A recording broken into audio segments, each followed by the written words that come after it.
कहानी बरसात। मौसम बरसात अपनी खूबसूरतियाँ और जायकेदार पन्नों के साथ खत्म हो चुका था। दरख्तों के पत्ते तेजी से गिर रहे थे और सर्दियों की आमद थी। एक अमरूद के दरख्त पर एक नन्ही सी चिड़िया ने घोंसला बनाया हुआ था। चिड़िया का नाम हेबल था।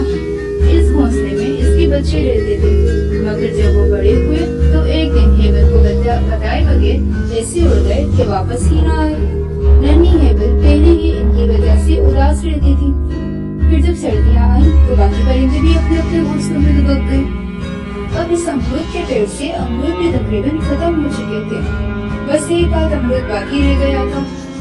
अमरूद के तने में चंद बड़ी बड़ी चुड़ियाँ रहती थी। हेबल सारा दिन छाप पर बैठी इन चिड़ियों को देखती रहती। सर्दियों में जब कभी चिड़ियों का राशन खत्म होता तो हेबल से अमरूद मांगने आ जाती। हेबल अमरूद के टुकड़े काटकर नीचे फेंक देता, फिर उठाकर इन्हें नीचे न ले जाना पड़े। और ये चुड़ियाँ आसानी से अमरूद के टुकड़े उठाकर अपने डिब्बे खुल जाती थी। हेबल की चंद बड़ी चुड़ियों से दोस्ती थी। इसकी दोस्तों में जीनी, टीनी, मीनी शामिल थी। गुज़िश्ता कई दिनों से बहुत सर्दी पड़ रही थी। हेबल को कोई परिंदा नजर न आता था। वो बहुत उदास थी। इसका दिल चाहता कि किसी दोस्त से बातें करे, मगर कोई भी इससे बातें करने के लिए न मिलता था।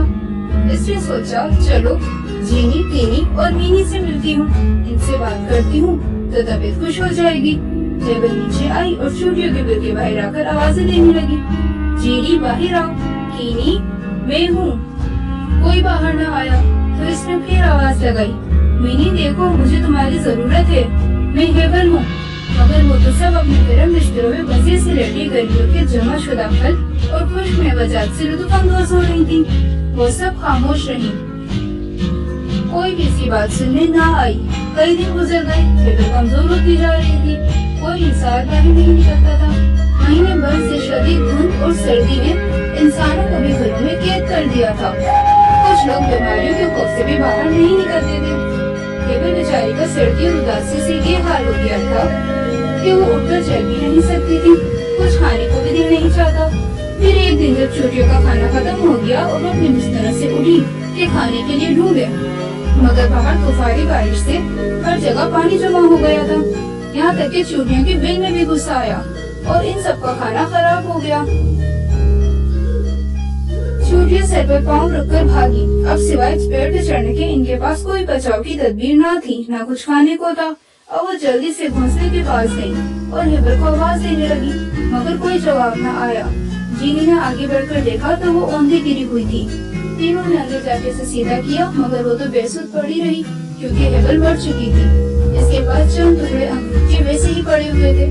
फिर इन्हें ख्याल आया कि शायद इस दिन हेबल इनके लिए खाना लाई हो, मगर उन्होंने गर्म बिस्तर से उठकर हेबल की बात सुनना गवारा ही न किया। अब वो सब रो रही थी। बाकी सारी चूड़ियाँ भी पेड़ पे चल रही थी क्योंकि नीचे पानी था। अब आसमान पे बादल गरजे तो फिर बारिश हुई। सब ने मिलकर हेबल की घोंसले में पनाह दी, मगर अब वो बहुत ज्यादा दुखी थी कि हेबल कितनी अच्छी थी, इन्हें खाना भी देती थी। अब जब वो मर गई तो सबको इसने पनाह दी, मगर जब हेबल उदास थी तो उन्होंने इसकी बात सुनना भी गवारा नहीं किया। अब वो सब रो रही थी।